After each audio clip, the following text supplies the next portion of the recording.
Hey guys, and welcome back to the channel. It is Q&A time. It's a live. I'm here for you guys to go through anything that you want to discuss, tennis related. And look, I'm looking forward to it because there's a lot to discuss. There were some really good matches on today. The draws are out for Vienna as well, and that looks absolutely stacked.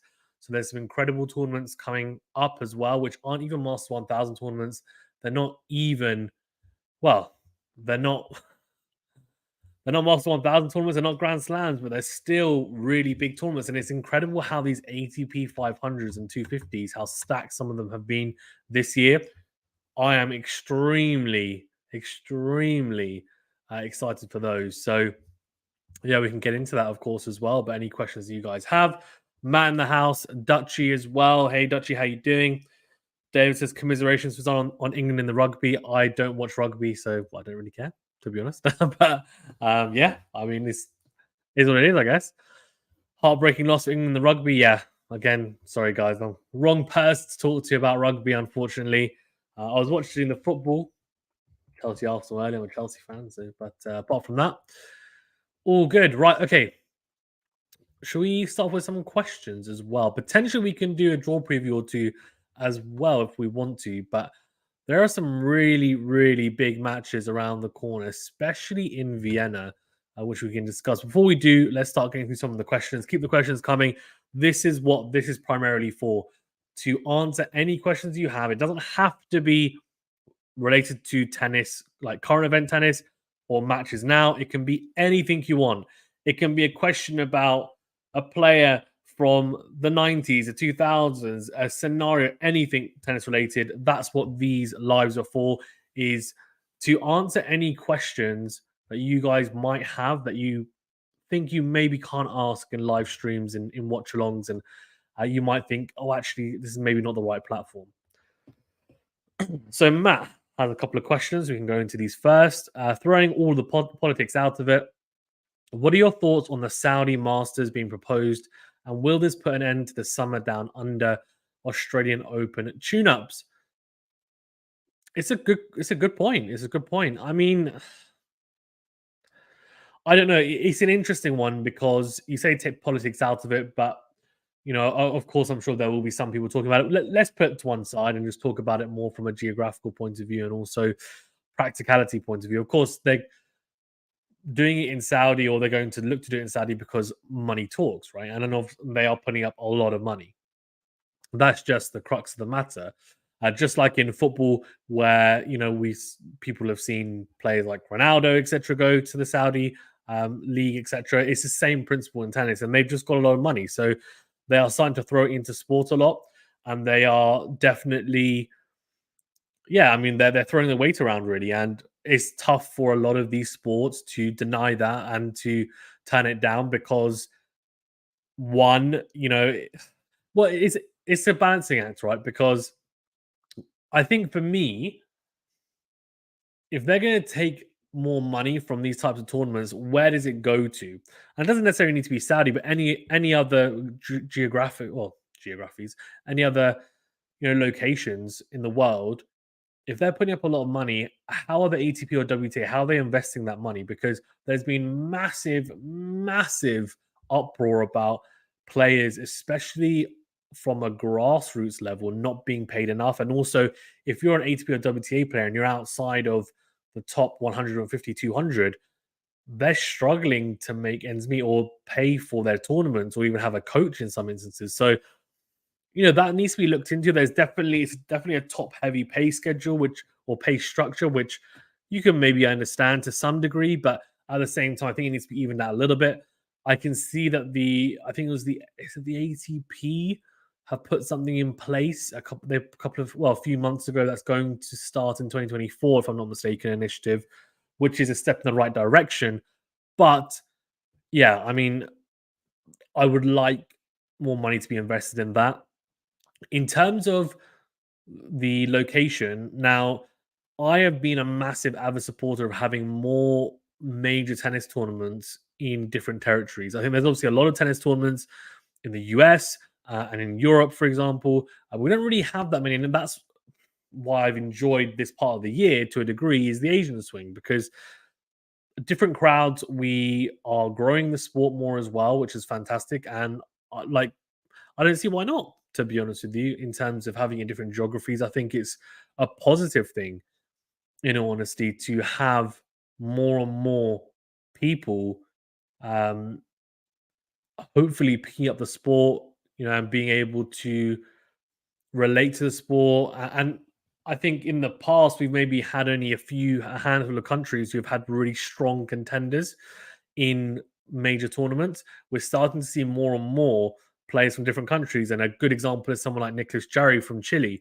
We've had some players from Chile before as well, but you don't normally associate Chile being a massive tennis country, for example, and that's fantastic. And there's a few other stories as well. Ons Jabeur Tunisia, for example, she's done incredible things for Tunisia, for African tennis as well, or just for Africa and in general. So those are two examples. So I think if it's done the right way, I don't have an issue with it. And yeah, that's definitely, for me anyway, something that I I would be more than open to saying, look, yeah, let's see how it goes, and let's try and make the calendar a bit more diverse in terms of territories, and also the players will enjoy it as well, right? Because if you the players, for example, when I know a lot of players love Tokyo, which that event is just it's happening now, and they've been loving that tournament, to be honest with you. So it's a new experience for them. It's a life experience for them, and it's something completely different. And I think they kind of enjoy that in a way. You need to manage the schedule though as well, so they're not traveling so much in very very small clumps, and that's a different question. But yeah. Uh, Number two, if the Saudi Masters goes through, which Masters would you downgrade? I say Miami. I'd also like to see Miami go to green clay and add another clay court tournament. I'm not a massive fan of green clay. And interestingly, there aren't many green clay tournaments. The only one to mind, which is of note, is Charleston, of course, from the WTA. Green clay is an interesting one because it plays quite differently from what I've seen to normal clay. It's a lot quicker, doesn't bounce quite as high as well. I wouldn't mind it being clay. Could they get ordinary clay? And I guess you don't really see ordinary clay or red clay in the US and Canada. So I wonder whether they'd be able to even do that. But Miami's an interesting one because they've got this small little structure that they build in the middle of a massive, massive American football stadium, which is home to the Miami Dolphins. And it's just like a stadium within a stadium, and it's because they can't fill it out because it's just so big. So there is a bit of, I don't know, it does seem a little bit strange, in honesty, when you look at it from the outside in, but I don't mind it. I mean, off the top of my head, would that be the Masters 1000 tournament that I would drop? To be honest, it probably would be one of the ones in the US because I think they've got a lot of them. So I don't think Miami's a bad shout, to be fair. Dutchy says, do you think Rune and Boris Becker will work out for us? That's a really good question. Really good question. I mean, let's maybe take one step back. And for those of you who maybe don't have, like me, to be fair, I'd never watched Boris Becker live because I'm not old enough to. But from the research that I've done, or highlights I've watched, or matches of him that I've watched in the past, his strengths were his serve and his incredible athleticism and his volleying ability, which were kind of big pluses in his repertoire. Rune's got a pretty good net game. He's got pretty good hands from what I've seen. He's very athletic, exactly like Boris Becker was as well. They're both pretty fiery competitors, right? I think that's fair to say. One area that I think Boris Becker should hopefully be able to help Holger Rune out with, you would imagine, is the serve. I think there are massive improvements that could be made on his serve. I really do think there's a lot of room for improvement there. I also think, and I'm sure Boris Becker will really try and drill this into Holger Rune because he coached Novak Djokovic between 2013 2016, where he won multiple Grand Slams. And from that experience, he will know, not just with his own career, but also watching Novak, that depth is so underrated in tennis. And Djokovic hits the ball deeper than anyone. I've heard Becca say this before, actually, that Djokovic hits the ball deeper than anyone. That's one of the biggest reasons as to why he's so good. Holger Rune does not hit the ball deep enough. That sounds so basic to say, but if you watch his matches, he will win quite a few points in some instances when he has, say, dropped the ball short and he is so good athletically, so good defensively that he's able to dig himself out of trouble and potentially win that point from, in my opinion, a defensive position, right? Which not even a neutral position, but a defensive position. And he's able to turn it around, and it's one of those things which is a great ability to have. But I think there's too many instances of him defending when he shouldn't be defending. He should have constructed a point better by hitting a more quality ball. And I think, in my opinion, he doesn't do that enough. Um, in my opinion, I just, from what I've seen, like even the Masters tournament against Novak when he won it, he was definitely hitting with more depth in that win, but he still, to me, wasn't hitting with the type of depth that we associate with, say, Novak. And I'm not saying that he needs to hit with that amount of depth because there's no one else really on tour that does that, but that's kind of the goal, right? That's the goal. Like, can we get close to that? Because his backhand is extremely solid. It's a real, in my opinion, it's almost a safe bet. Like, he barely misses it when he's on form. The forehand can be a little bit loopy and with a lot of spin and not a lot of penetration through the court. On clay, it seems to be fine. I think on hard courts and quicker courts, especially on grass, I think he struggles to get that pop through the court and really push players back. We saw that against Alcaraz, where he was like really comprehensively outplayed, to be honest, in that matchup. The returning, I think he's a pretty natural returner, but I do think sometimes he's a little bit happy with making the return rather than being a bit more proactive on it and trying to hit deeper in or actually pick his spots on his return, which sounds a bit crazy to say, but I do think he's that talented that he can do that to a degree. But I do like the fact that he comes forward, he transitions a lot, he volleys nicely, he's got good hands, and yeah, he's very athletic. I would like to see a little bit more offensively, and also, as I said, just a higher quality of ball in neutral rallies. I feel like he doesn't do that enough. So I'm thinking that Boris Becker will be able to do something there. The question is going to be, for me, whether they gel together personality wise. If they gel together personality wise, I think there's a lot to be gained by having Boris Becker as a coach. And he seems very, very high on Holger Rune. But we'll see. It's an exciting prospect. So let's see how they finish off this year. There's not too long left in it. And then I'm assuming he will get at least 6 months of next year.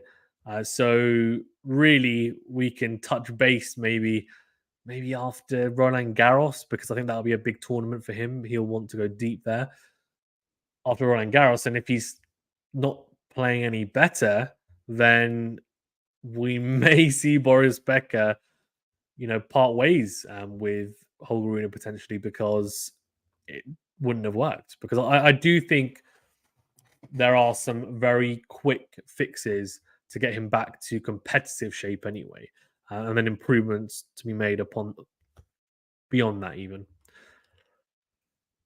Oh, Adam Jr. says, do you think Hurkacz will have the best season of his career so far next year? It's a really good question. It's a really good question, actually, because he won the Shanghai Masters this year, of course, beating Dimitrov in the final. Dimitrov? Rublev in the final, in a really, really good final. Very exciting. And Hurkacz is one of those players that I watch him, and sometimes his level is so, so good. Honestly, I watch him and I just think he's got an incredible serve. He's got a top 5 serve in the world, no doubt. He's got really good hands, potentially top five net game, I would say as well. Transitions quite well. The other parts of his game, they're not top five. Let's be honest, they're not. The backhand is very reliable for the most part. I think it's very reliable. I like it. The forehand is can be a problem, that's for sure. It can break down. It can look awkward. He can drop it short, similar to what I was saying about Holger Rune. Too much spin, not enough pop through the court. With him, I think he plays at his best when one, he's playing to his strengths and he backs himself to come forward, and two, he needs to be a little bit more brave. And the Shanghai Masters, it was an example of him playing some of his best tennis on, albeit a albeit a fast hard court, which definitely suits his game more than I would say a slower hard court or a slower surface generally. In fact, I did an analysis on her catch, and his win percentage on grass. On this, I'm going to really test myself here because grass is his best surface, was around 63%, I want to say, and on clay it dropped quite significantly to something like I want to say I want to say 38%, something like that. I mean, it's a big drop. So he's definitely a surface dependent player. He's not going to win a Masters 1000 tournament or a Grand Slam on clay. His best chances are going to be at the hardcourt tournaments and the grass court tournaments, and especially the faster hard courts. Can he have his best year next year? Just to answer your question, yeah, I mean, I don't see why not. I think he is improving. I know he hasn't had an extremely consistent year, but he still made quite a few quarterfinals, quite a few semifinals. You know, he's won a Master 1000 tournament. That's all positive. And one thing that really is etched in my mind from this year is the level he showed against Novak Djokovic at Wimbledon. He lost a tiebreaker that he should have won in that match. And if he wins that, I think that goes to 5 sets because they come back the next day because they hit the curfew. I think it was, yeah, because they hit the curfew. He came back and he won a set of Djokovic and he lost in 4 sets. A really tight match. Played some incredible tennis. It has to be said. But he didn't manage the tie breaks very well. And Djokovic was on that incredible run of tiebreakers where he'd won 15 or I think it was 15, 16 tiebreakers in a row, which was incredible since the French Open. But for me, her catch has definitely has the ability to have a really good season. Can he win a Grand Slam? I'm not sure. Can he go deep in a slam? Yes, I don't see why not. I could see him making a semi-final. I could see him even making a final. Could I see him winning one? I think a lot of stars would need to align for him to win one. I could see him winning another Master 1000 tournament next year, no doubt. I don't see why he couldn't win one. I do think that the draw has a big part of it. There are certain players that he obviously struggles with, which most players struggle with. For example, Djokovic. I do also think, Alcaraz, who this year in some big tournaments, he's had chances to beat Alcaraz and he hasn't beaten him, which has been very bizarre. Uh, I just think he needs to be a bit more clinical. He needs to find that ruthless nature. But he is limited to a degree because he's not that all-round player who has lots of different ways of playing on lots of different surfaces. It's very obvious what he is. He is a big serving player with a really good net game, some solid ground strokes, and he's best on a fast surface. And everyone knows that, and everyone knows how he plays. It's just how well can he execute his game plan against players. So we'll see. We'll see how he gets on. But I am very intrigued to see how he gets on next year. I think I think this year has been quite positive despite some near misses. And I wouldn't be surprised if he has a career best season next year. And I hope he does. I mean, Obviously, I haven't met him in person, but from what it seems, he's one of the nicest guys on tour. And I actually dubbed the Shanghai Masters final um, the nice guy final because it was Rublev versus Hakac. So, I mean, yeah, I'm looking forward to it. I'm looking forward to seeing how he gets on next year. I'm also thinking he may make the ATP finals, and I want to see him at the ATP finals because I think he'd have some success there. I think he'd enjoy the indoor conditions. So let's see. Jerome, sorry if you've already mentioned, but what's the upcoming calendar looking like for the rest of the year? Notable tennis events, etc. Okay, I mean we can go through it. No problem. I haven't mentioned it specifically, so why not? Let's go. Let's get into it. Let's get into it. So, right, notable events. So at the moment, of course, there are some events still going on, but in terms of next week, so there's two 500s going on, one in Vienna, one in Basel. I'll probably do some draw previews on that, or if you guys want me to do the draw previews on here and like go through the brackets on TNNS, let me know and I can do it on here, I guess. But might be better if I do two separate recorded videos for people that aren't tuning into the live. And there are some absolutely absolutely stacked lineups for Vienna and Basel. We go through some of the matchups, first round matchups. But then the big one, which is 30th of October, is the Paris Masters, which is a Masters 1000 tournament, of course. This is the ATP we'll talk about first. And then after that, there's a couple of 250s in France and Sofia. And then the big one, which is the Nitto ATP Finals, which is in November, the 12th of November to 19th of November.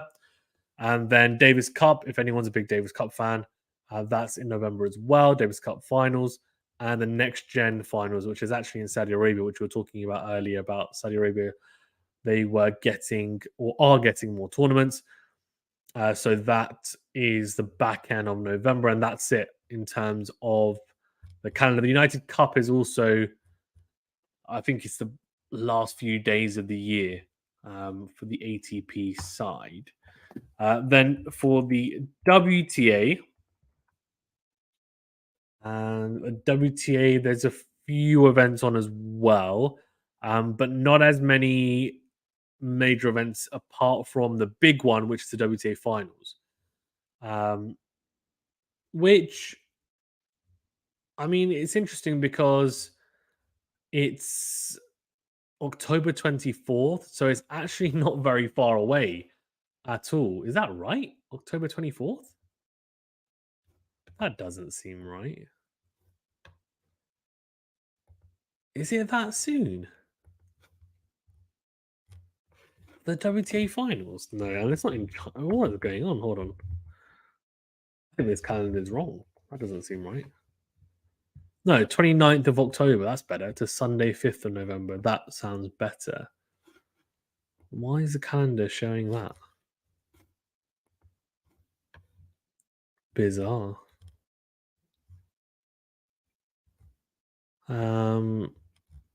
Yeah, their calendar's messed up actually on their website.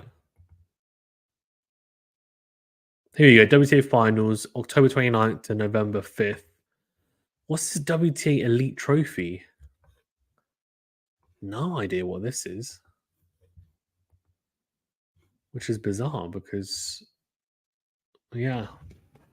Okay. WTA 500, October 9th to 15th, which has happened already. So, really, WTA, only big thing left is WTA finals, which is the back end of this month. There's not really anything else, which is a little bit of a shame, to be honest, that their season ends so early. But I guess it's good in a way because they have a bit more of a break, which I think is nice for them because a lot of the players have seemed a little bit burnt out, and I know Igor and a few other players were saying that the calendar is crazy. So I do wonder whether they push back the WTA finals a few weeks next year, and they have some larger breaks in between some of the major tournaments. But we'll see. We'll see. Dachi says, "Do you think Rafa will come back?" Yeah, yeah, I think he will. I think he'll come back next year. The goal seems to be the Australian Open. I wouldn't be surprised if he doesn't play the Australian Open. I think he would definitely look to play Roland Garros, definitely, but we'll see. We'll see. I mean, it's tough to know, isn't it? Really, how he's going to come back, but let's see. Let's see. And also, how is he going to look? Is he going to be competing? Because if he's not competing, I reckon if he plays the Australian Open and plays Roland Garros and he doesn't compete, I think he might retire. Then I don't think he'll play Wimbledon and the US Open. If he goes out very early in those two tournaments, I would be very surprised if he carries on. And the Olympics is a goal of his as well. That's at Roland Garros next year. A big tournament for Novak because he'll be looking to win a gold medal, which is really the only thing missing from his trophy cabinet. So, I mean, if he gets that, I think it's just going to be, I mean, it's already undoubtable, I think, that he's the GOAT. But yeah, I mean, that would just be the cherry on top, wouldn't it? Because he really does hold it in high regard, as do most players, which is why it's a bit bizarre that Patrick Mouratoglou said that the Olympics aren't important to players, because I completely disagree with that. Anyway, David says here, first tennis memory, something Hammond related. First tennis memory. It's a good question, My first tennis memory. I don't know if it was Henman. I don't know if it was actually. I think it might have been Federer. It might have been Federer. Was it Federer? It would have been Wimbledon. No, it was Henman. It was. You're right. It was something Henman related because I had his Slazenger black and white racket. And I remember actually, the one that you just buy in the shops, like nothing special. And yeah, Louis Henman. And actually, one of the biggest memories I have, which is a very bizarre memory, by the way, is not actually specific live tennis, but I used to have this game on, it would have been PlayStation 1, PlayStation 2, called Virtua Tennis. I don't know if any of you guys remember that, but Virtua Tennis. And that's how I got to know a lot of the players at that time. So it had Tommy Haas, who was my favorite player, backwards cap, really powerful player on the game and exactly what he was like in real life. There was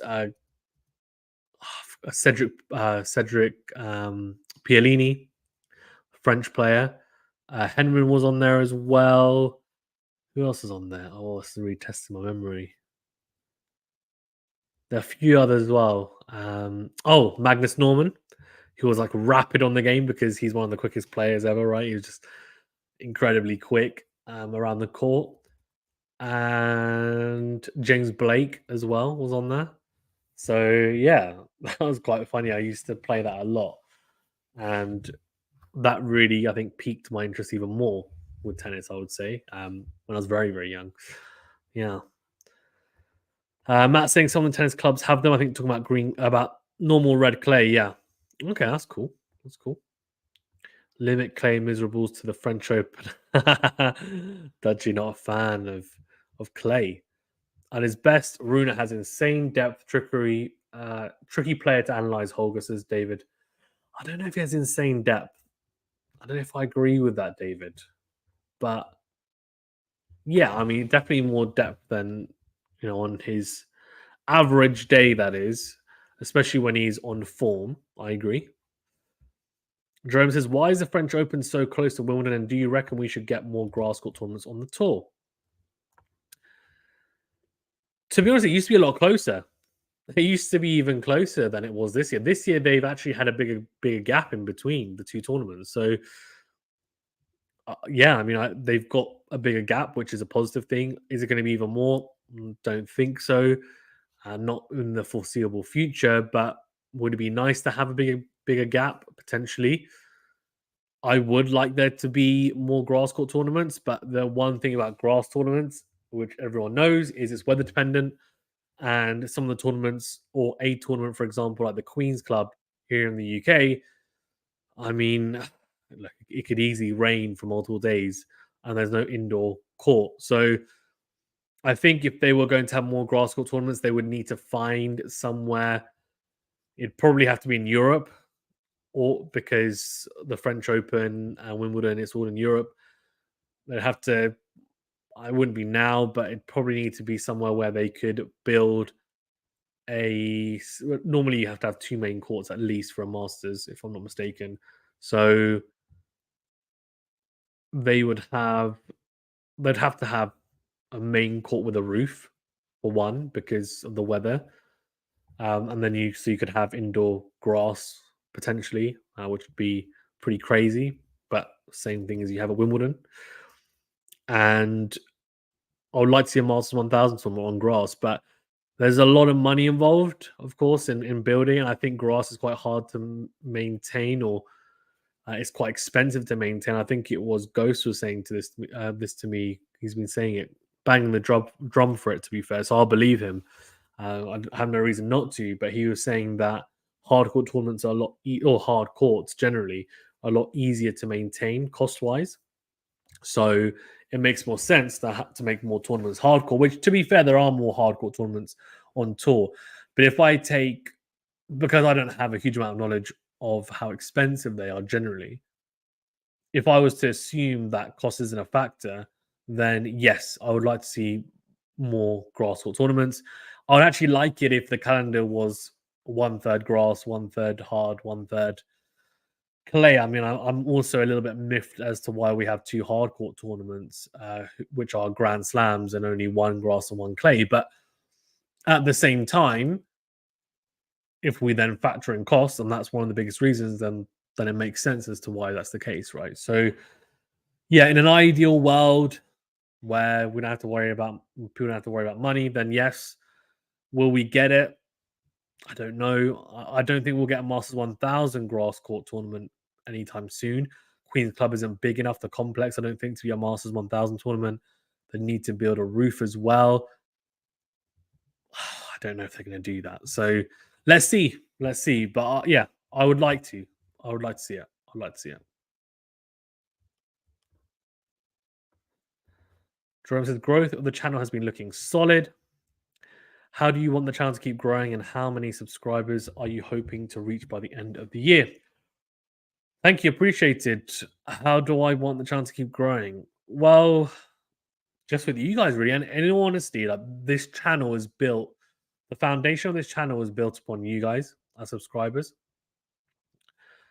You guys make the channel, so thank you for your support. Appreciate it. Like genuinely, it's really, really appreciated, and especially people that are members as well. That's even more helpful because we, especially when I first started, of course, the channel wasn't making any money at all whatsoever. So it was just me putting a lot of money to just invest in it and say, look, something's going to happen from it. Even now, I'm pretty sure I put more money into the channel than we earn from it anyway. All of the money from streams that people do for commentary, like Anthony and David and Eliza and Anthony do the Tennis 360 podcast. All that revenue from that content goes to those guys directly, 100% of it, and then everything that I do, like comes into me, which is fine. But the channel is growing at a pretty good rate, so we appreciate it. And all the membership money goes towards paying for subscriptions and IT costs and whatever else. So yeah, like it's really, really, really helpful. So don't think that your guys' support isn't making a difference, because it is.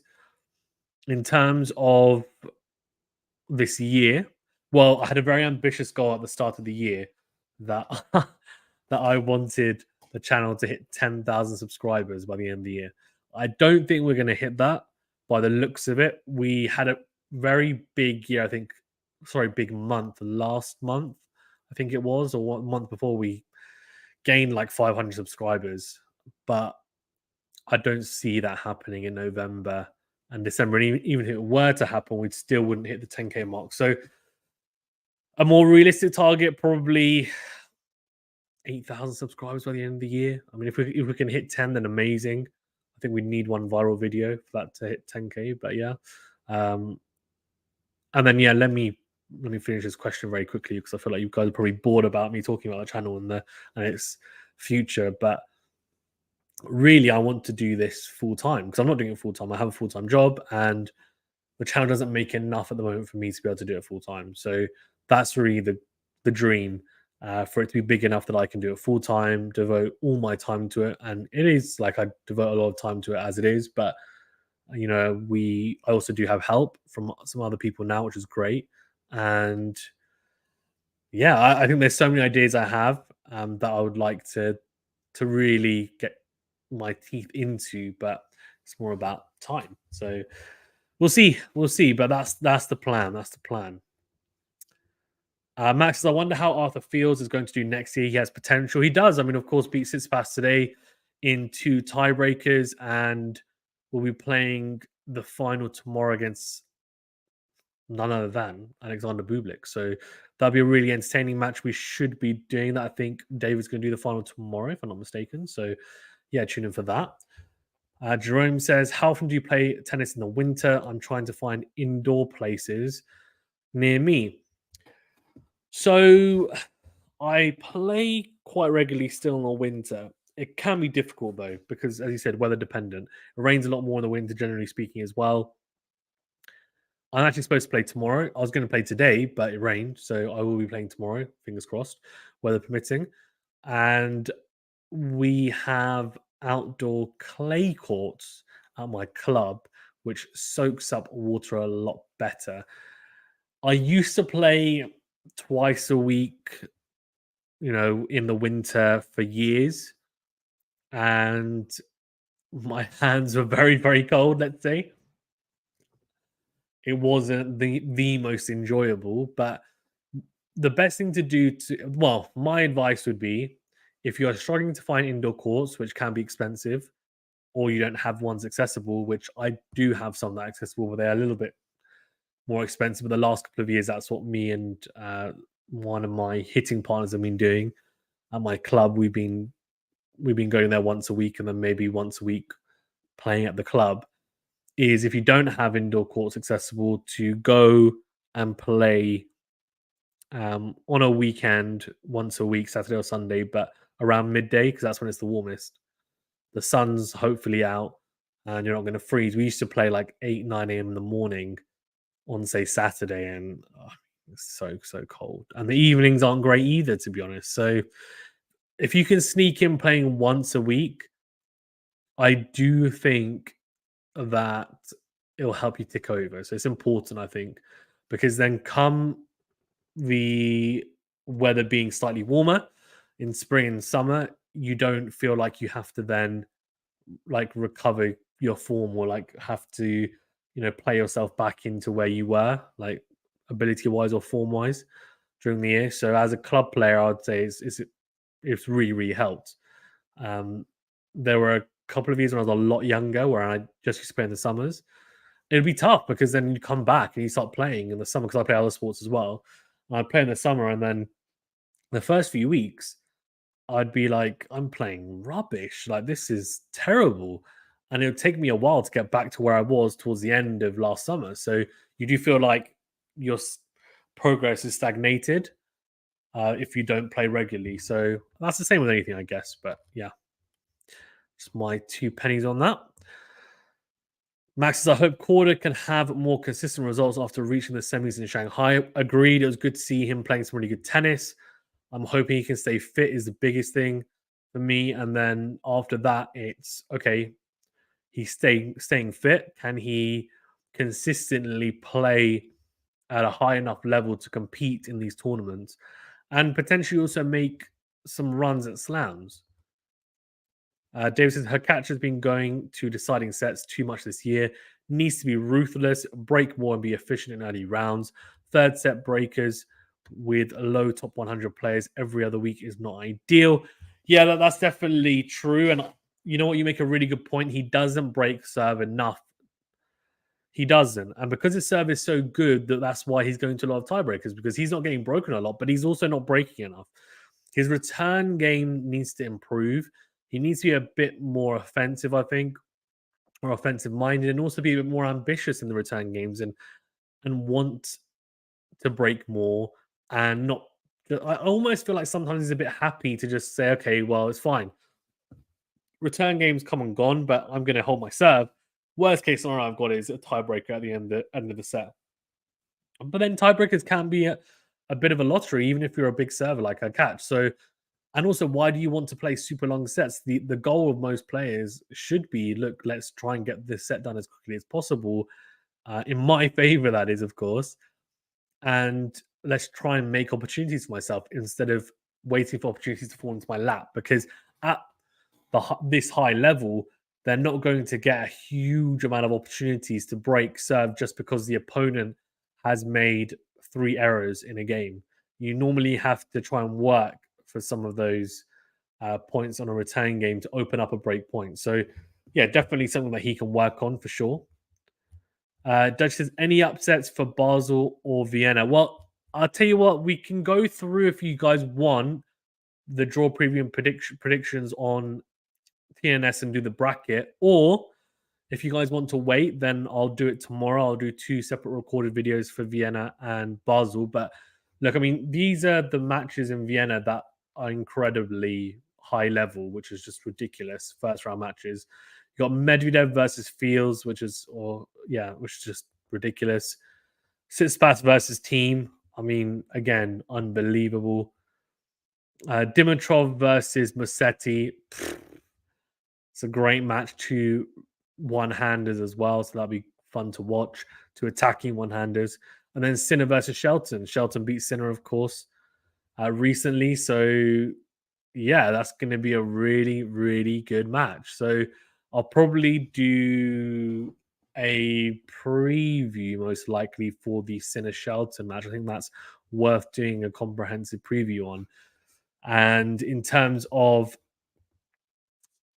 the brackets though, it's up to you guys. Like if you want me to do it now, I can do it now. But if you're happy to wait and you'd prefer to kind of watch a more in-depth draw preview of if you'd rather that I did a more in-depth draw preview on Vienna and Basel, then I can do that. Dutch says Canada is the defending or are the defending Davis Cup champions. Yeah, they are. Max says, who do you think will win the WTA finals in Cancun? I'm going with Iga. It's a good question. It's a good question. You know what? I don't think Iga's won a WTA finals yet, has she? I don't know if she's going to. On the WTA side, the winners of the WTA finals have tended to be players who have then gone on to have a terrible season the next season.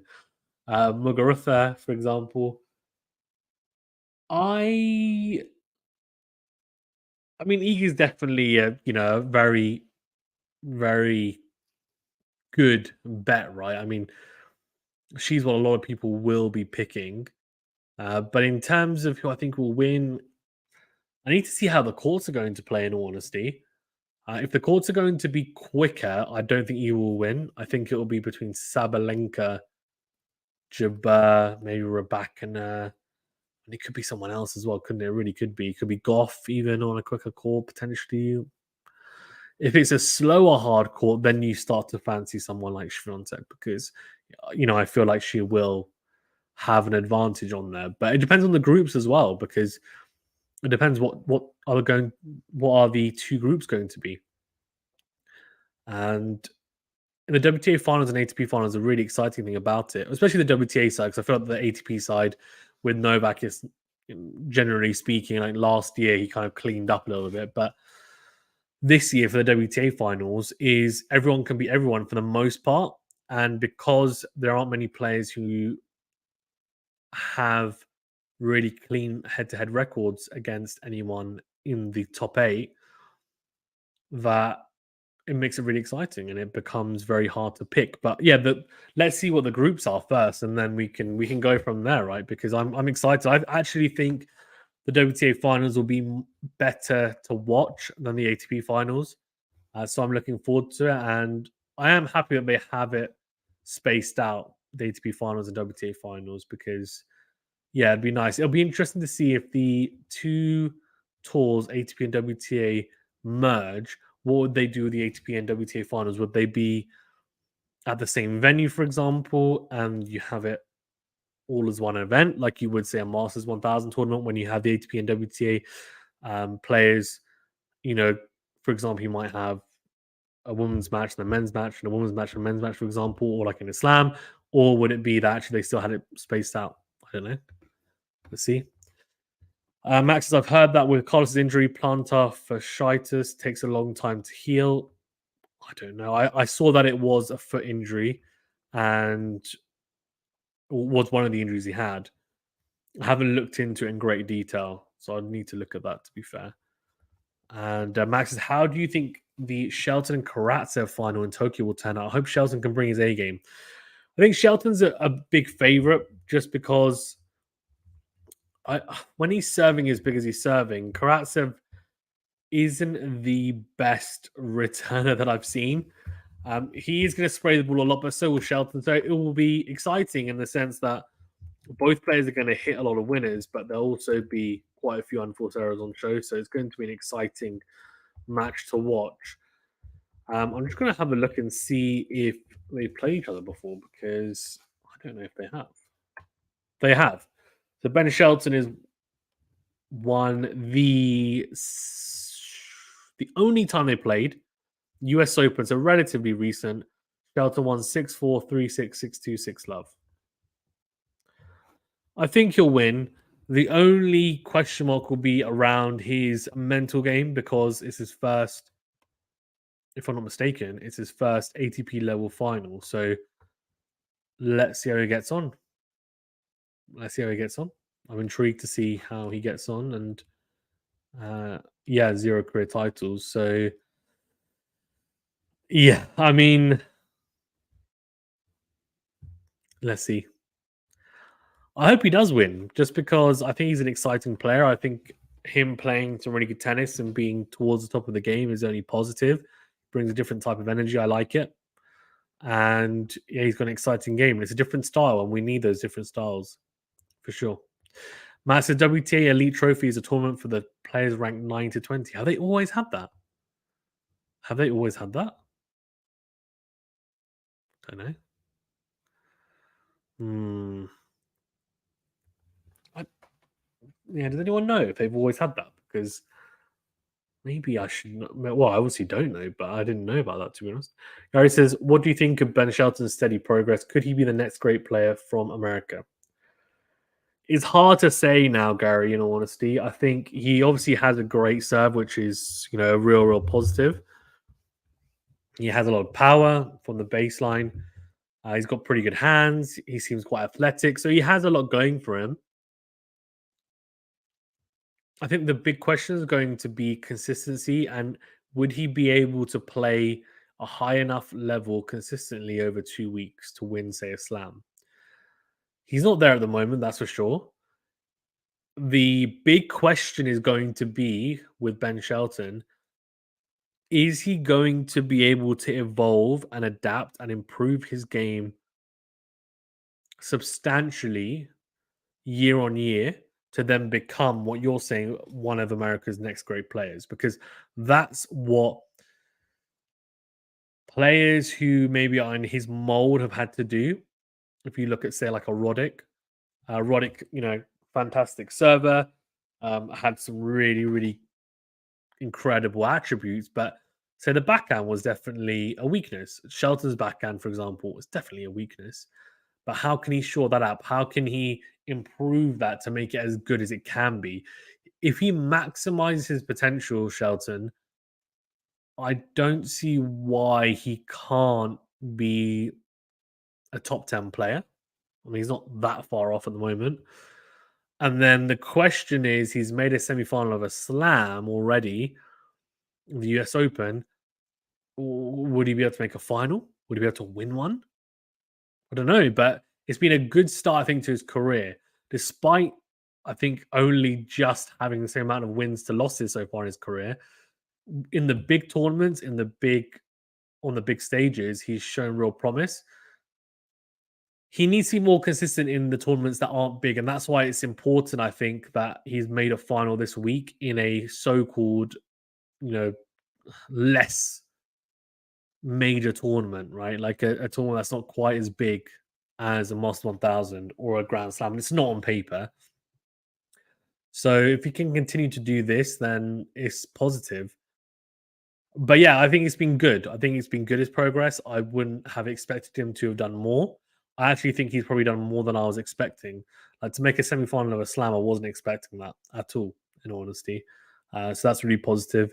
And I wasn't necessarily expecting him to win a title this year. So if he wins a title by beating Karatsev tomorrow, then I think he's exceeded my expectations for this year specifically. So let's see. Adam says, "Do you think Wozniacki will have some major success next year, or is she too old in your opinion?" I don't think she's going to win a slam. I think not necessarily too old, but I just think the game has moved on from when she's been playing it. And even though she's played some, well, to be fair to her, she came back and within a few months was competing towards the highest level of the game. Maybe she can compete and potentially win a slam. I mean, we saw Svitolina do it as well. Get very deep, making a semi-final of a slam. I don't see either of those players are winning a slam. I think they might get close, but I would be surprised if they do. I just think there's too many killers on tour.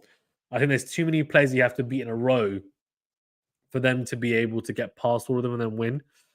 I mean, if you look at Ons Jabeur's route to Wimbledon, I mean, she had to beat, what was it, 4 Grand Slam champions on the way? I mean, it was like it was Andreescu, Rybakina, Sabalenka, and then she had Vondrousova.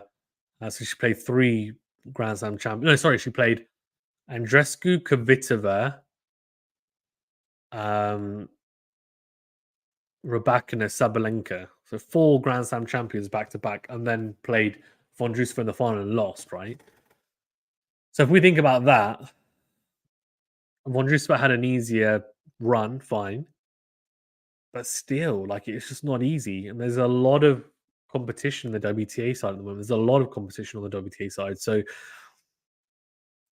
I don't necessarily think it's age potentially. I mean, obviously, it wouldn't have helped that she's been out of tennis for a long time, but she's started a family. She's had some really major life events that are more important than tennis.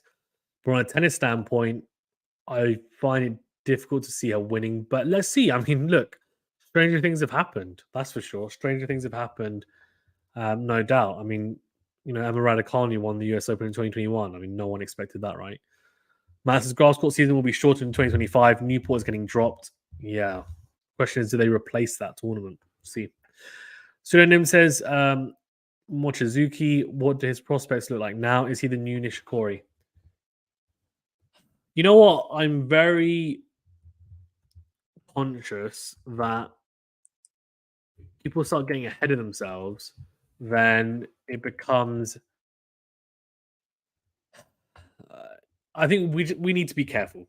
Is really what I'm trying to get at here, because yes, I know that he has had some career generally anyway, because he has been the world number one in the junior rankings before, and I think he's won junior Wimbledon as well. But like a semi-final run, beating Echeverry, Fritz, Poprin, they're all good wins, really good wins.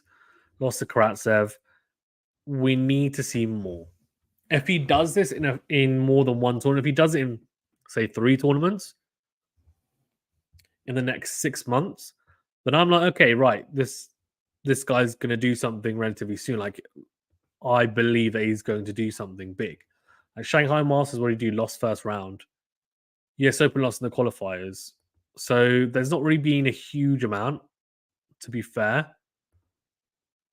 Let's see. If he is able to show me more of what he showed at the Japan Open in Tokyo, then I'm not going to say that he's going to be the next Nishikori, because Nishikori was an incredible player who made a Grand Slam final, but there's definitely some real potential there, right? That is starting to be realized, which is only positive. So he's very young, he's 20 years of age. So you'd hope the only way is up, which is, yeah, what we want to see. So this is, does success in Japanese tennis translate into success in Chinese tennis? No. I mean, what? Why? What? No, is that just a troll? No, of course not. Why? Why would it? Why would it? No, of course not. Yeah, no, no, not at all, not at all. Then she says, "Thanks to the stream for no problem." I mean, does anyone have any more questions? If you have more questions, then fire away. I mean, I'm happy to go longer, but if people are done with questions, then we can wrap up soon. But I'll most likely, what's the time? Yeah, I'll probably do the draw previews for Vienna and also for Basel tomorrow. So I'll record those and then release them tomorrow. So keep an eye out for those. We've got an exciting Steffi Graf topical video, which, yeah, hopefully you guys will enjoy as well. Sudo says, "How's your day gone?" Good, good. Just pretty relaxing. Watch some football, watch some tennis. It's all good. Yeah, same old, same old, same old. So yeah, can't complain. Can't complain. But yeah, okay. And oh, this is interesting, Matt. What are your matches of the year on the WTA and ATP? This is a big question. I mean, Matt, it's a big question. Look, I mean, we normally do something. Just for those who don't know, who are maybe a bit new to the channel, we do a end of year awards for the channel, and normally we have two versions. So normally you have one, which is myself and some of the commentators, and also from the channel, so Anthony and like David and whoever else, like Pat, who's been on before as well, and say Ash, and we will come on and we will talk about. Yeah, we'll talk about, okay, what was our best, or what was the best ATP match of the year, WTA match of the year. And in the past I've done it with Cam Williams and Gil Gross and the Slice, for example, or Steven. So it's always a good discussion. So I haven't thought about it yet, but on the top of my head, I would say the Alcaraz Djokovic Cincinnati final stands out. That was a really good, in terms of best of three. That was probably the best, and then actually the Wimbledon final was probably the best of five, on the top of my head. But that's just off the cuff. This is just like off the top of my head. I haven't really thought about it. WTA, I really enjoyed the Roland Garros one. It wasn't the highest level. It wasn't the highest level, but the Swiatek Mukova final was really, really good. I really enjoyed it. In all honesty, that was a really good match. I enjoyed the Jabeur Sabalenka Wimbledon semi-final. I thought that was a good match as well. Again, maybe not the highest level, like very topsy-turvy, but was a good match. And yeah, that's a good point. Matt says definitely Alcaraz, Djokovic, Cincy, and Madrid WTA Swiatek Sabalenka. That was a good one as well. Who else? I'm trying to think now. Thing is, there's some really good matches I've been on this year that some have definitely gone under the radar as well. Maybe not the biggest names, but they've been some really, really good matches. Especially on the WTA side. I feel the WTA side has so many bangers, like so many good matches, because I find that the matches are a lot closer and more competitive on that tour. And Sudo says, "Happy autumn leaves to you, Fazan." Cheers. Thanks, Sudo. Says, "Do you think Ons Jabeur will win a Grand Slam next year? I know that Vondrousova is seemingly her kryptonite. Plus, she had a very tough route to the final, but I still think she collapsed a bit." Yeah, I mean, obviously Vondrousova has beaten Jabeur every time this year so far. So clearly, it's not a style that Jabeur likes, which is something she'll need to sort out next year, right? Because she might face her in a slam, especially because Vondrousova is now higher ranked. It means that there's more of a chance of Jabeur meeting her later on in a draw of a Master 1000, a 500, or a slam. So it's something that she might need to work through next year. Yeah, I mean, her route, in all honesty, if Jabeur had won Wimbledon this year, it would have been one of the best Grand Slam runs or Grand Slam victories, anyway, that I've seen on the women's tour for a while. Because, as I said, she beat Andreescu, Kvitova, Rybakina, and Sabalenka, who are all Grand Slam champions. And you'd have to argue Sabalenka and Rybakina were the two, in my opinion, the two favorites going into Wimbledon. So she beat them back to back to then make the final against Vondrousova. And you do wonder, maybe was she a little bit mentally cooked? I wouldn't say she was physically, because I think she was fine. But yeah, I mean, mentally, could she be a little bit cooked? And also the fact that she went into it again as the favorite. The thing is, it's easy for us to say, well, she plays better as an underdog. But then she played as an underdog at the US Open last year against Swiatek, and she lost in straight sets. Now, you could say, well, Swiatek is Swiatek, that's a bit different. I don't know. I mean, it's a difficult one because for Jabeur, it's all up here. And that's exactly what you're saying, Adam, that she collapsed a bit. And she did. She collapsed a bit mentally. That's exactly what happened. She got in her own head. She made it seem like it was the biggest thing ever in the world. And I think she put so much pressure on herself, negative pressure on herself, that it showed on court. And as soon as the match started going against her, she became very negative. And that's been her issue, in all honesty. And I think she does do it generally in matches. I've seen it, but it's exacerbated, I think, when it's a match that's even higher stakes, potentially, especially a slam final where she's got scar tissue already from previous losses at slam finals. So, look, I mean, in all honesty, I think it's going to be a mind over matter scenario if she does make another slam final, which I hope she does. But also depends who she meets there, because if she meets, say, Swiatek in a final at Roland Garros, it's going to be extremely tough. Or if she meets, say, I mean, maybe Wimbledon is her best bet because she beats Sabalenka and Rybakina on grass. They're the two favorites for me on grass. I know Vondrousova is going to be up there now, but I don't think look, I mean, this is a very bold take from me, but I don't think Vondrousova is going to beat or win Wimbledon again. I actually think she's better on clay and hardcourt. I think she's just played an incredible 2 weeks of tennis, and that can happen. But I would be surprised if she wins Wimbledon again. Whereas Rybakina and Sabalenka, I mean, Sabalenka hasn't won it yet. I can see her winning it. I can see Rybakina winning it again. Even Goff potentially winning it.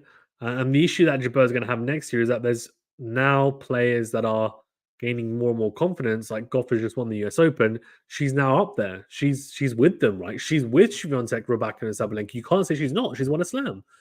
So there's not just three. There's four of them now. There's four girls at the top of the game who are saying, look, we've won slams and we're going to continue to do so. We're going to continue to compete.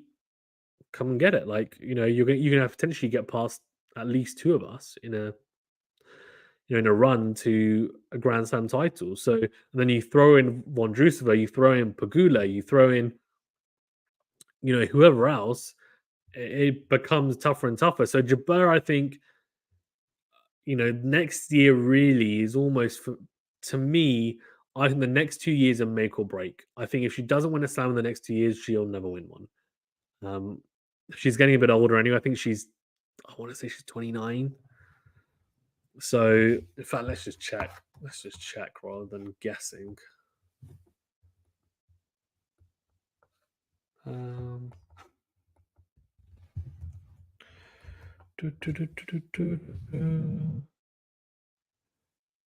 29, yeah. Look at that. Look at that. Good guess from me. But yeah, look,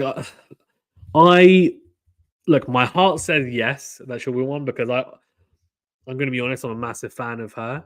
in terms of her game. I think it's really, really exciting. I think she seems like a really good person as well, like a really great person. Again, I haven't met her, so I'm just going off what I've seen, but she's very likable. She seems like she's the most liked player on the tour. I'm hoping that she does win it. And I think Wimbledon is probably her best bet because I just feel, the how quick the Australian Open hard courts are. I don't necessarily think that I don't think she's going to have massive success on a fast hard court like the Australian Open. French Open, she's good, very good on clay, but then there's Swiatek. So I think for her to win on clay or to win Roland Garros, she needs to somehow avoid Swiatek, and that means someone beating Swiatek before she's potentially going to meet her. That's that's the only way I see her winning it. And then Wimbledon, I do think like she's up there. She'll be one of the contenders, so that's her best chance. US Open, still a fast hardcore, but it's a bit slower. It's got more of a chance than the Australian Open. But again, I just think there's so many contenders for the US Open hard courts, and there's so many players that play well on hard courts on the WTA side. I think it's going to be tough. So let's see.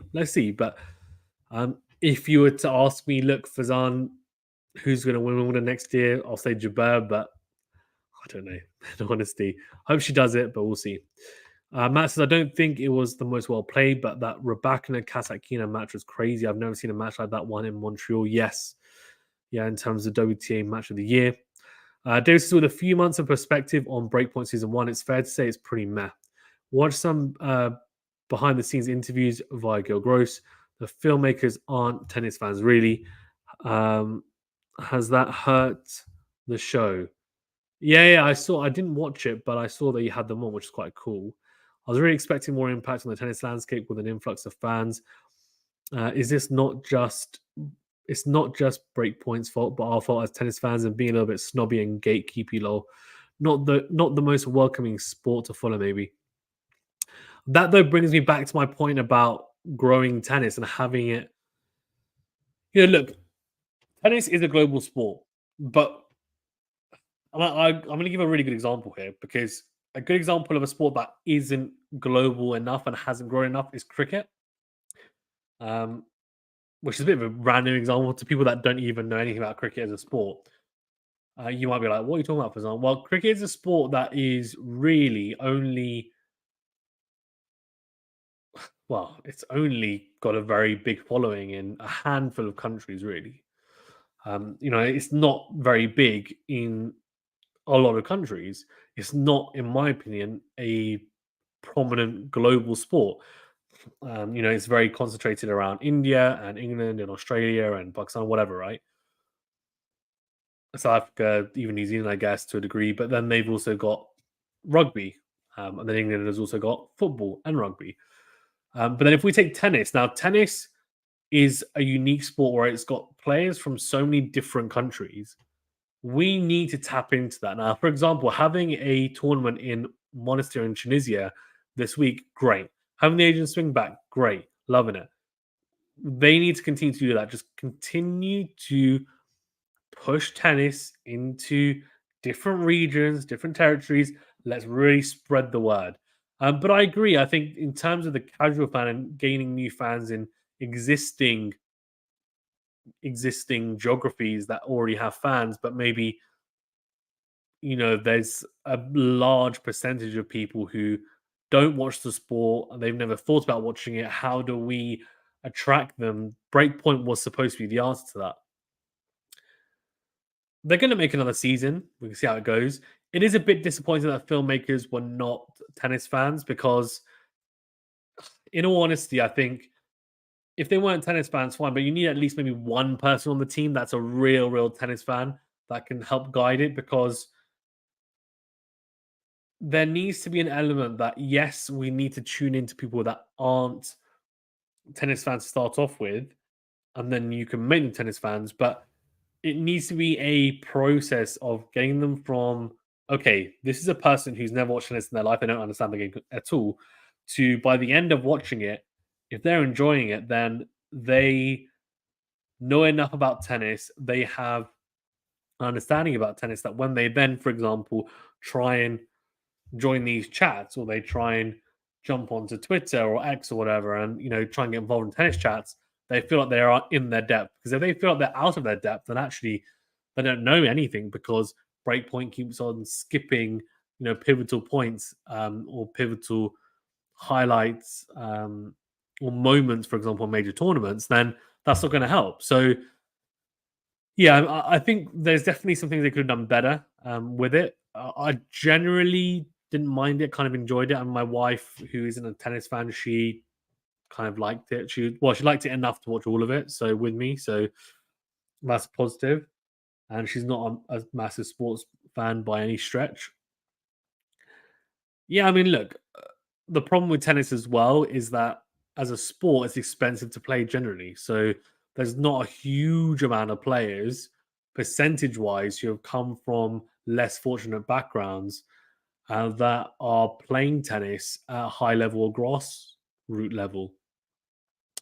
So then that brings us also back to something we were talking about earlier, which is, well, what courts are the cheapest to run and what are the cheapest then going to be to rent to play on, and also equipment wise, like for example, football, you can literally just buy a football between 22 of you, or even if you're going to play 5 aside 10 of you, and you can go to the park and you just put down your jumpers as goalposts and you just play. With tennis, you need to buy some tennis balls, you need to buy a racket, you need to buy potentially a shock absorber, you need to buy some tennis shoes. That's already pretty expensive. That's not the best. Right? That's not ideal. It's not ideal. And then if you want to play regularly at club, you need to buy a tennis membership, right? Or if you go down just to your local park, maybe actually the courts are free. So maybe maybe you're fortunate and you've got free courts, but you still need a tennis racket, you still need tennis balls, right? So it's just more expensive, and that's just the fact of the matter. If you want to become better, then yeah, you need to pay more for memberships or coaching or whatever. So it's just one of those things that's not as accessible, I think, as some other sports, which is why it maybe doesn't have that as much of a cult following as some other sports. But there are definitely ways to grow it, no doubt, and hopefully we can continue to do that. And I think Breakpoint is the whole premise behind it is positive. Could it have been done in a slightly better way? Probably. But the intention, I think, is good in the sense that we're trying to get more people involved in the sport who maybe ordinarily wouldn't have even looked at it as an interest. So, yeah, I mean, positive generally, I would say. Ram says, did you get a watch? Sorry, did you get a chance to watch Team recently? It seems like his backhand became his best shot post return. Took over the forehand that was probably top 3 in the world. Do you share this feeling? I mean,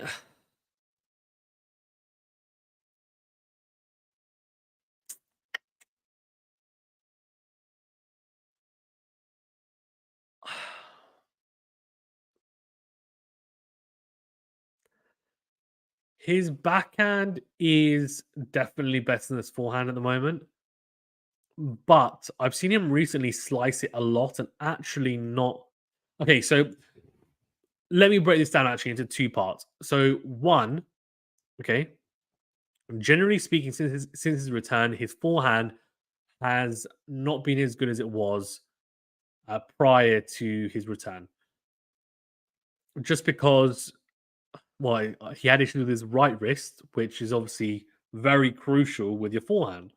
So he's had a little lack of confidence, I think, on that forehand side. Up until recently, so majority of the time, his backhand has been very good. It's always been good, to be fair, but I think that's been the better side, no doubt. Recently, in the last few weeks, however, his backhand has actually looked a bit off. He's been slicing it a lot, which I'm not a fan of. And it's almost like he's lost a bit of confidence in his backhand, which isn't a good sign. And actually, he's been running round his backhand to his forehand more, which I think is what David's saying here. Agreed. You can see his lack of confidence in running around his backhand to hit forehands like he used to more, even though his backhand is quality, overusing slices. Sad to see. Lack of confidence in running around his backhand. Uh, yeah, yeah, yeah. I mean, I think he is definitely running around his backhand more recently. I think he's trying to tap into how he was before with his forehand. The slices, yeah, I agree. Overusing slices, I don't get it. His slice is not great either. When I see him slice, I don't like it. I genuinely think I don't mind it as a change up, but he's been overusing it big time, and I don't know why. I don't know why. It's a really bizarre choice, in my opinion. He's got such a good backhand, drive backhand, that is. And Rory says, I know I'm watching highlights of him from his prime, and he's going toe to toe with Novak and Rafa from the baseline with confidence. Yeah, exactly. Yeah. I mean, he was a beast, absolute beast. Prime team was an absolute beast. Um, Incredible ground strokes from the baseline, incredible athleticism, competitiveness as well. Just, I mean, he had almost everything. I mean, he's such a good player. I don't think I'm over exaggerating when I say that. I mean, of course, he would have had some weaknesses, but generally speaking, he's going toe to toe with these guys when they're in their primes as well. So, yeah, because what he was doing it. Yeah, I mean, we're talking. Well, maybe not in their primes, but they're playing not far off their top levels, right? So that's damn impressive. And look, it's a shame. I'm hoping that he can get back to close to what he was. It's looking more and more unlikely the more I watch him, but I do think a lot of it is down to confidence. And he's had some really close matches with some really top players. For example, Tsitsipas, if he wins in Vienna against Tsitsipas in that first round match, and I almost feel like he might be getting Tsitsipas in a good moment because Tsitsipas has not been playing the best recently. If he can beat Tsitsipas in Vienna, that is going to be a massive confidence boost. He hasn't had a real marquee victory team since his return. He's got very close. He's had some really close matches against some top players, but he hasn't managed to go over the line. If he beats Tsitsipas in Vienna, we might see him go on a little bit of a run, and that could be a catalyst. I'm hoping for him to. I'm not saying he's necessarily going to play exactly like he did in the highlights that Ram Rabu's talking about, but I'm hoping that he will. You know, I'm hoping that he will at least start bridging the gap between his level now and his level then. Dave says, I've got a question as a recentish tennis fan, at least week to week intense viewing analysis law.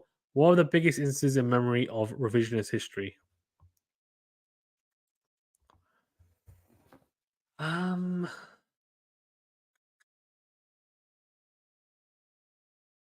it's a good question.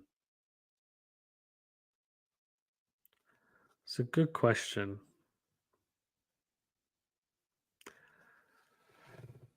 Um, well, I guess everyone talking about Big Four, right? I mean, everyone talking about Big Four, talking about Murray, and then now it's all Big Three, right? People kind of very quickly forgot, I guess. But yeah, David says, or overrating players' ability to achieve things if only they weren't injured, etc. So I think Del Potro's won, but you know what? I don't know. I don't like to say that because I actually think he could have won more slams. You could say Murray as well but then thing is, when Murray got injured, would he have won more slams? I think he would have won more slams if the big three went around. Would he have won more slams generally? I don't know if he would have. I don't know if he would have. Just being honest. Um, yeah, I kind of think that when Andy got injured, that actually maybe he wasn't. I'm trying to think when he specifically got injured though. Thing is, I think he was struggling for a while with the injury and then kind of put off getting surgery. But no, I mean Del Potro's one definitely. Even team. I mean, we're talking about team, but would team have won another slam? I mean, the slam that he won, right? If we're going to be honest about it, He beat Zverev in the final, Zverev who was leading and was serving for the match, if I'm not mistaken, in a terrible, terrible quality match. Um, he comes up against Novak or Rafa in that final. He doesn't win. I mean, he made a lot of slam finals. He didn't win any of them. He didn't beat Rafa. He didn't beat Novak in those finals. So how good was he actually? To be frank, I mean, Del Potro, he won his slam beating Federer in the final. I mean, that's a bigger achievement than what team did. Got to be honest about it, right? Murray like won his finals beating Djokovic was the first time. That's pretty damn impressive. I mean, to be fair, it was Djokovic, Raonic, wasn't it? I think so. He didn't beat Federer or Nadal in a final. Could we be a bit harsh and be like, okay, well, maybe he makes a few other finals um, after winning his third slam, but if he meets, say, Rafa or he meets Roger, does he beat them in the final? Don't know. Don't know. Maybe not. Maybe he's stuck on three still.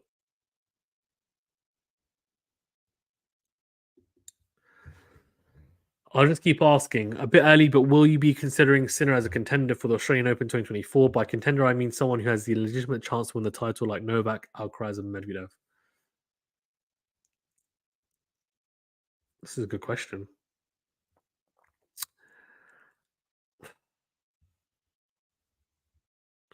With Sinner, it's really down to if he can stay fit.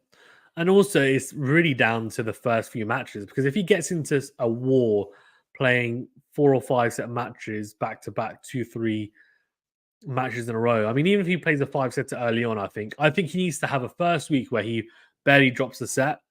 And then I'm thinking, yeah, he's a contender. That's kind of how I look at it. Going into it, he should be a contender. He should be. He's got the ability, but it's just can he keep up a consistent level over 2 weeks? I'm not quite sure if he's got it. So let's see. But he should be. He should be. Yeah, he should be. Sure says David's testing you there. I don't mind. Yeah, it's good. Got to, yeah, exactly. And says, I think that next year Samsonova could replace somebody like Sakura in the top 10. In my opinion, her mental holds her back, which is a pity because she has such an astonishing game. In my opinion, you know what? Samsonova is a really good player. You make a really good. She's got a very she seems like she's got a very complete game as well. Honestly, she beat Rebecca recently, and I remember watching it thinking she is some player. Like, why is she not higher ranked? And yeah, I could see that. I think her game is actually better than Sakari's. I think she's got a more complete game, but maybe it's the mental aspect, Adam, as you're saying. So let's see, can she improve on that? Can she maybe something can click in her mental game and she can start believing more or start having more confidence in her game? And if so, then she's a real contender, I think, for slams next year, honestly. For sure.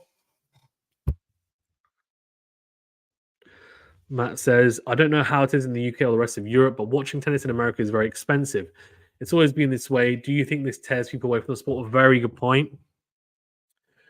Look, I mean, it's an interesting one because there's two things, and I'll use the example of football or soccer that you guys talk about it, right?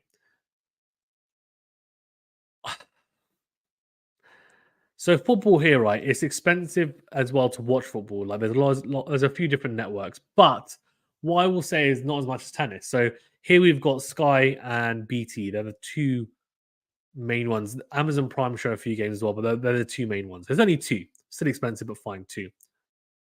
But they also have the BBC, which is regular, well, not regular TV, but it's basically it's Freeview TV, so anyone can watch it in the UK. They have highlights on a Saturday eve and Sunday evening of all the matches, right? So it's free to view. For tennis in the UK, as to be fair with the example, you have Sky, Eurosport, Amazon Prime, potentially Discovery Plus. So that's 4 different platforms potentially to pay for.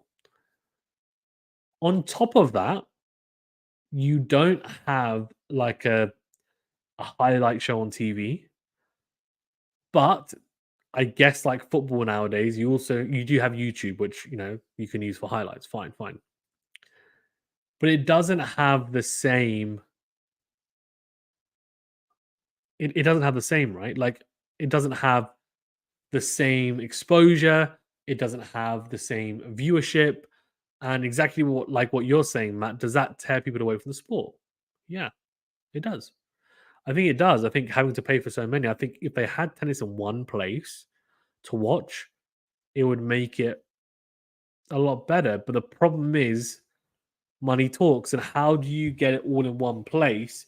You need a platform that's willing to pay big bucks to take it off those or take it off the existing network's hands. So I don't think it's going to happen, but it would definitely help. Dave says Team Slam's CV is better than Delpo's. Well, his Slam CV is better in terms of people he's beaten, but in terms of the Slam that he won, definitely not. The Slam that he won, Delpo's Slam is better than Team's, in my opinion, just because of who he faced in the final. Sean says Sinner's serve lets him down often. He needs to be able to close out sets more easily. Agreed. Yeah, his serve's an interesting one because exactly what David's saying here, I agree with. He's saying, agreed, Sean, when the first serve percentage is high, he's insane, too low, too often. Yeah, I mean, the first serve percentage needs to be higher, he needs to be more consistent, and also he needs to hit his spots better. His second serve can be a little bit pedestrian at times, and he can collapse potentially on that second serve as well. A few more double faults than maybe he'd like. But yeah, the serve is crucial, honestly. It is so crucial to his success in his career. I think what people don't realize, as I think players realize it, but as fans as well, is that the serve is the most important shot. It's the most important shot. If you have a really good serve, the chances are you're going to hold serve more often than not, and more comfortably than a lot of players. That is a massive plus because other players, they will give you a chance potentially to break them because they will make mistakes in one game and they'll open up and you think, okay, I've got a bit of confidence here and I can get into it. If you are consistently holding serve all the time, is such a advantage, such an advantage. And some of the best players ever. I mean, Federer's got one of the highest win percentages on his service games ever. And there's a reason for that, right? Because of how good he served, how well he backed it up. But yeah, I mean, in all honesty, it's just I just think Sinner needs to really put a lot of emphasis on that, on his serve. He really, really does, and he needs to find a way to just be more consistent, be able to hit different types of serve effectively, and he needs to put in the hard yards. I'm sure he will, but he's not in a position at the moment where I look at him and I say, yeah, you know what? He's Mr. Reliable on serve. He's just a bit too inconsistent. So I agree. The serve is huge. David says, with my previous statement, it is close about team and Delpo and slams. I can go either way. Fair enough. Rarami says, who has a high ceiling? Oh, wow. Oh, Corda or Shelton. Would you agree that these two are the US's best chance for a male slam winner out of the existing pool? Yeah, I mean, if you'd asked me a while ago, I would have said TFO potentially, even maybe Fritz. But yeah, I think it's looking more and more likely that these two are probably going to be the ones. I don't now see Tommy Paul or Tommy Paul or TFO or Fritz winning a slam. I think it's unlikely, in honesty. Could I see Shelton winning a slam? So my view on this is I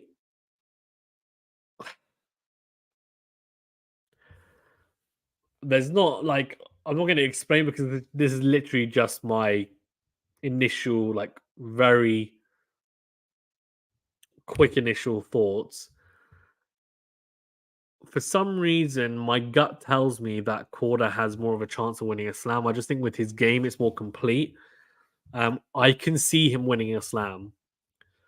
I'd be surprised if he finishes his career and he hasn't won one. I just think he's that good. I think that's how high a ceiling he's got. I think his ceiling's really high. I think Shelton's ceiling's high, but I actually don't think it's as high as Korda's. I really rate Korda and his ability. I think his potential is very high. I think his potential is really high. And he's got a pretty complete skeleton of a game. So let's see. I think it's a lot to do with there's three factors for Korda. It's injuries, staying fit, his consistency, his level. How consistent is it going to be? Is he going to be able to play a certain level? And three, also improvements. Is he going to continue to improve his game? Because if he stands still, he won't win one. For Shelton, I think I can see he's already improving his game, so that's a positive. Fitness doesn't seem to be a massive issue. I think he's staying relatively fit. Then the third one is just skill level now. Can he play a consistent level for 2 weeks? I mean, he made the semifinals of the US Open already, so he's gone deeper in a slam than Korda has in his career so far. Could he win a slam? I mean, let's see. Look, I want to see what he's like at the Australian Open. I reckon he could go deep. He could go deep if he gets a favorable draw. He could do it. He could do it. I don't see why not. At some point, I'm not saying this Australian Open. I'm just saying generally at some point. Matt says Tennis Channel Plus, ESPN, ESPN Plus, NBC, ABC, Peacock. Yeah. Davis says, building upon Matt's question, just want to rant about the viewing of women's tennis highlights. So much worse and less accessible than men's. It feels like there's pressure to watch live or suffer. Yeah, you know what, actually, and one thing that this is such a minor thing, but the WTA, their highlights are not as long as the ATP highlights, for one. And for two, they like sometimes they'll have highlights and there'll be a break of serve and they won't have even shown it. Like they'll skip it. It's really weird. So like there'll be a set where it's 1-1, and all of a sudden it's 3-1 to someone. I'm like, why have you not shown the break point? Like that isn't that an important part of this match and these highlights? And it's almost like they put together a compilation of the best shots rather than the most important points. If that makes sense. Plus, also the best shots. And they never have extended highlights as well. Plus, the highest quality that they have for the videos are 720p, which is ridiculous considering it's a WTA and they have probably earned millions of revenue. So, I mean, they need to step up their game for one, and for two, yeah, I mean, I agree. Like, there's definitely not as much in terms of women's highlights that are accessible. One thing I will say is that there are some channels out there, and I don't know how they get away with doing it, but they clip up matches and make highlights of them, and you can watch them on YouTube. And they're independent YouTube channels, and they do highlights for like women's matches, and their clips are actually and highlights are actually a lot better than say the WTA. So worth looking out for those potentially. But yeah, interesting. Basically, you've got to go really out there for women's highlights compared to tennis TV's well packaged videos. Yeah. As on regular tennis channel, they lean heavily towards the men. They do. I mean, there needs to be more balance. I mean, even on it's funny, like I've heard a couple of people complain on the comments, right, of some of our videos saying that we're way too like male heavy. And I'm like, look, we're not. It's just, especially for streams, it's just when people are available, in honesty. And also, at the end of the day, I give people the choice of what matches they want to do, but normally it's just this time suits better. And especially at this time of the year, there's not as many major WTA tournaments. Like we were saying, the WTA finals is the last real big tournament for them. Whereas the ATP have the Paris Masters final and then Paris Masters, and they've got the ATP finals. So that's just the way it is at the moment. And even next week, for example, there's some stacked ATP draws, but there's not a WTA one. So Yeah, it just is what it is. But I mean, there's periods of the year where we'll cover a lot more WTA because the tournaments and the matchups are just better. It's just simple. So, and we'll just cover the tennis matches that are the best ones at the time. It doesn't matter whether it's male or female. So, it's important to me as well that we have a balance because I just think that, especially at the moment, the current WTA scene is very, very exciting. Massive, they do all they can to get you to buy TC Plus. I have it till Roland Garros, and I may be up the creek. Okay, very nice. There's a Shelton got so close already this year, and he's barely out of college tennis. Taking this into account, the fact he likes the big stage, ever improving. I can't see him slam us by 25 if he keeps up. Okay. Matt says, if tennis TV had men and women, I would probably go with them. True, yeah. This kind of momentum is scary. True, true. The WTA does not do a good job selling their product. Agreed, yeah. Dave says, agreed. Fazan highlight makers are more dodgy on WTA highlights. I've seen entire sets skipped. Bloody hell. I tried to go 50-50 on the social media sites this time of year as an exception. Yeah, yeah. It's what it is. It is what it is. Guys, do you have more questions? Because if you have more questions, fire them in.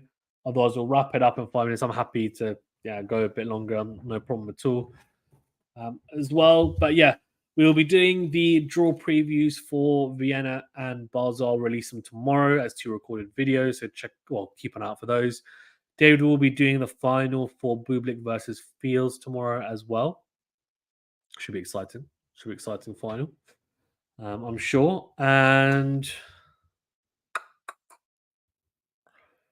what else have we got? Oh, we've got Steffi Graf topical graphic video coming out.